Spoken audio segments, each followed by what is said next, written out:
UIDAI website থেকে আমরা যখন আধার কার্ড ডাউনলোড করি সেই সময় কিন্তু পিডিএফ ফাইলটি যখন খুলি তখন কিন্তু আমাদের একটি পাসওয়ার্ড চাই। সেই প্রোটেক্টেড পাসওয়ার্ডটি কি আজকের এই ভিডিওর মাধ্যমে দেখাবো। এবং আগের দিন ভিডিওতে আমি দেখিয়েছিলাম যে ইউআইডিআই ওয়েবসাইট থেকে আপনারা কীভাবে আধার কার্ড ডাউনলোড করবেন নিজেদের মোবাইল থেকে, সেই ভিডিও কিন্তু আমি অলরেডি বানিয়ে রেখেছি। সেই ভিডিও দেখতে চাইলে আমি এই ভিডিওর ডেসক্রিপশনে আমি লিঙ্ক দিয়ে রাখবো, সেই লিঙ্কে ক্লিক করে কিন্তু আপনারা দেখে আসতে পারবেন কীভাবে আপনারা আধার কার্ড ডাউনলোড করবেন। চলুন তাহলে আমরা দেখে আসি আধার কার্ড ডাউনলোড করার পর যে পাসওয়ার্ডটি চাইছি প্রোটেক্টেড পাসওয়ার্ড, সেটি আমরা কি দেব। আমরা আধার কার্ডটি ডাউনলোড করা হয়ে গেলে আমাদের কিন্তু এরকম একটি পপ আপ আসে, কংগ্র্যাচুলেশন, নিচে লেখা থাকে your Aadhaar card has been successfully downloaded.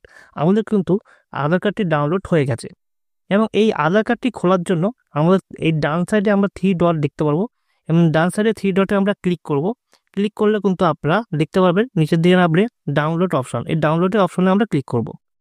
Click করলে আমাদের দেখতে পারবেন আধার কার্ডটি ডাউনলোড হয়ে গেছে পিডিএফ ফাইল। এখানে ক্লিক করে আমরা পিডিএফটা সিলেকশন করে আমরা কিন্তু পিডিএফ ফাইলটা ওপেন করব। পিডিএফ ফাইলটা ওপেন করলে কিন্তু আমরা দেখতে পারবো সাথে সাথেই আমাদের কাছে পাসওয়ার্ড চাওয়া হচ্ছে এবং এখানে লেখা রয়েছে দিস ফাইল ইজ প্রোটেক্টেড।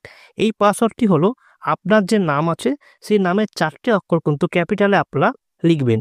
তার সাথে আপনারা ডেট অফ ইয়ার, মানে আপনারা কোন সালে জন্মগ্রহণ করেছেন সেই সালটা কিন্তু জাস্ট বসিয়ে দেবেন। বসিয়ে দেওয়া হয়ে গেলে আপনারা ওপেনে ক্লিক করবেন। ওপেনে ক্লিক করার সাথে সাথে কিন্তু আপনারা দেখতে পাচ্ছেন আধার কার্ডটি ওপেন হয়ে গেছে। এরকমভাবে আপনারা আধার কার্ড প্রোটেক্টেড ফাইল আপনারা ওপেন করবেন। এবং আজকের ভিডিও এই পর্যন্তই। ভিডিওটি ভালো লাগলে লাইক ও সাবস্ক্রাইব করবেন। কিছু জানাবার থাকলে আপনারা কমেন্ট বক্সে আমাকে জানাতে পারেন।